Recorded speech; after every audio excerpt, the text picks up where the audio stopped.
Hello বন্ধুরা, কেমন আছো? চলো, আমি সোমা। তোমরা তো নিশ্চয়ই জানো আমি মাঝে মধ্যেই কিছু না কিছু পোস্ট করতেই থাকি। তো চলো, আজকে একটা আমি আমার পছন্দ অনুসারে একটা রেসিপি বানাচ্ছি। সেটা হচ্ছে চিলি মাশরুম। তার সঙ্গে কিছু জিনিস অ্যাড করেছি নতুন, ওটা আমার তরফ থেকে। তো চলো, তোমাদেরকে দেখাচ্ছি আমি কীভাবে বানাচ্ছি। ঠিক আছে?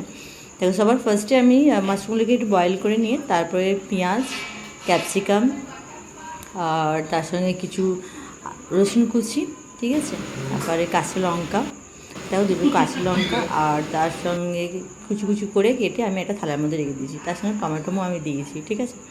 দেখো, একটা থালার মধ্যে পুরো কেটে কুচি কুচি করে রেখে তারপর মাশরুমগুলোকে বয়েল করে নিয়েছিলাম আমি আগেই। তারপর ওটাকে আমি দুটো ভাগে ভাগ করে নিয়েছি, ছোটো ছোটো করে কেটে নিয়েছি আমি আমার মতন করে।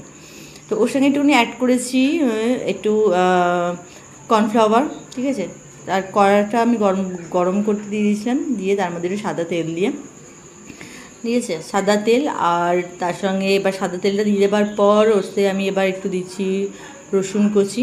ঠিক আছে? তেলটা অলমোস্ট গরম হয়ে আসার পর, হালকা গরম, একটু রসুন কুচি।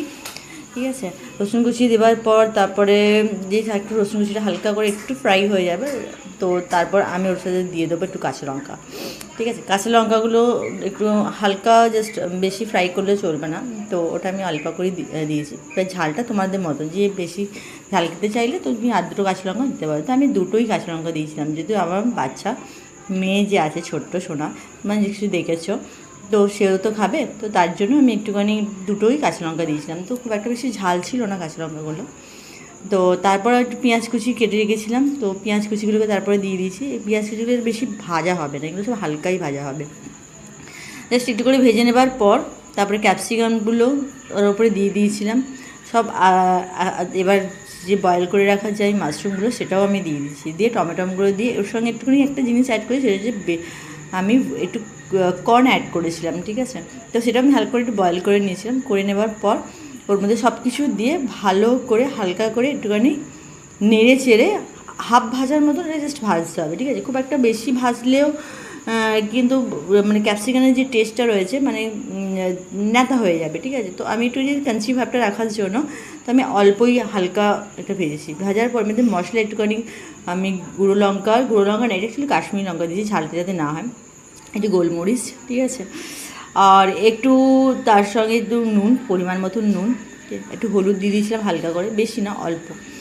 আর এটা সব রকম ভাজা মশলা আছে। ভাজা মশলাটা আমি কী কী দিয়েছি সেটা তোমাদেরকে পরে জানিয়ে দেবো।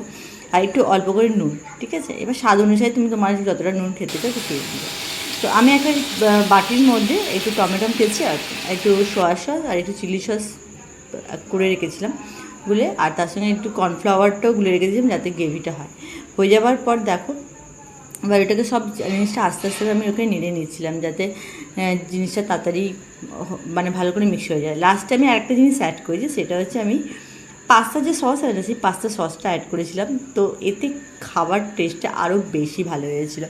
তো আমি আজকে আমার অফিসে নিয়ে গেছিলাম আমার কালিগদের খাওয়ানোর জন্য।